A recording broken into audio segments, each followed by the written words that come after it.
झूठा केस में फंसावल बा। ऐसे हम निर्दोष बनी।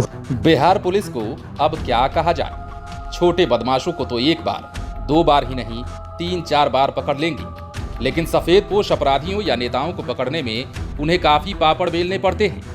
या तो वो जानबूझकर पकड़ना नहीं चाहते हैं या फिर मटिया देते हैं।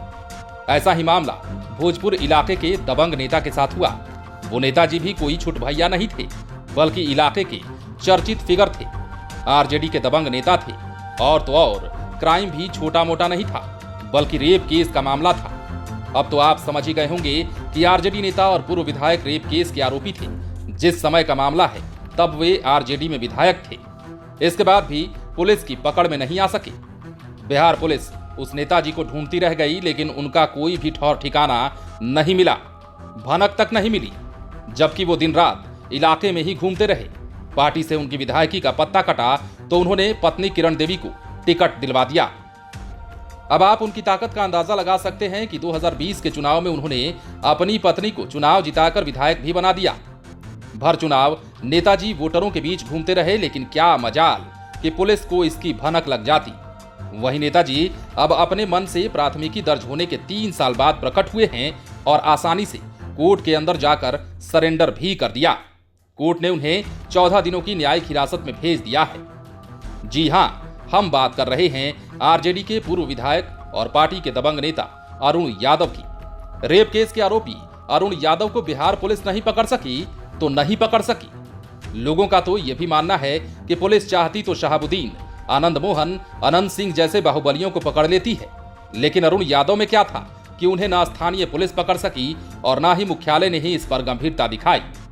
अब जब अरुण यादव ने कोर्ट में सरेंडर कर दिया है तो सियासी गलियारे से लेकर आम गलियारे तक इस बात पर बहस होने लगी है कि एक आरजेडी नेता ऐसा भी जिसे बिहार पुलिस 3 साल के बाद भी नहीं पकड़ पाई।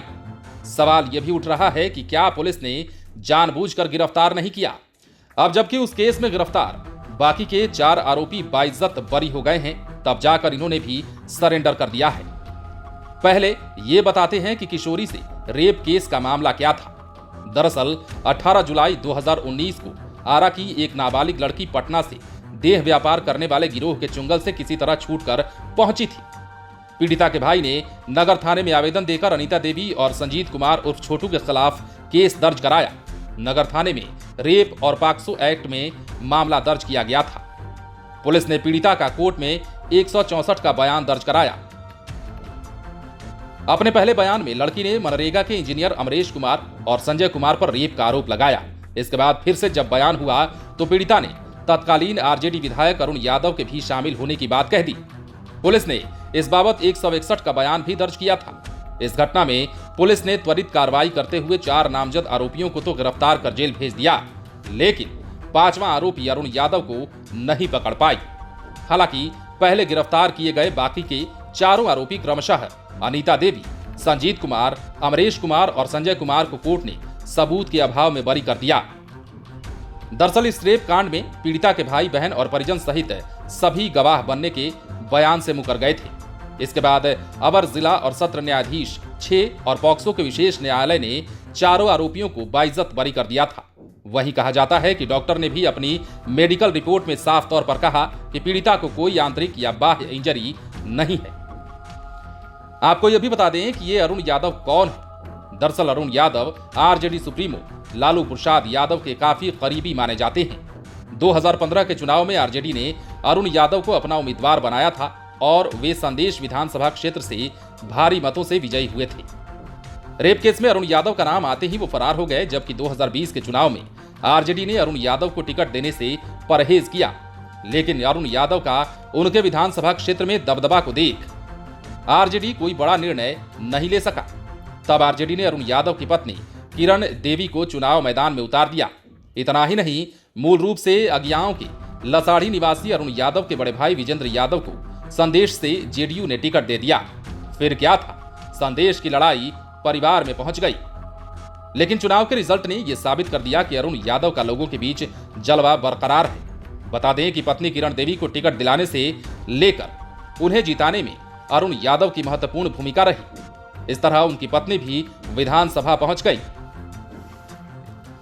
इधर जब बाकी के चारों आरोपी बरी हो गए तो आरजेडी के पूर्व विधायक अरुण यादव ने आरा कोर्ट में सरेंडर कर दिया।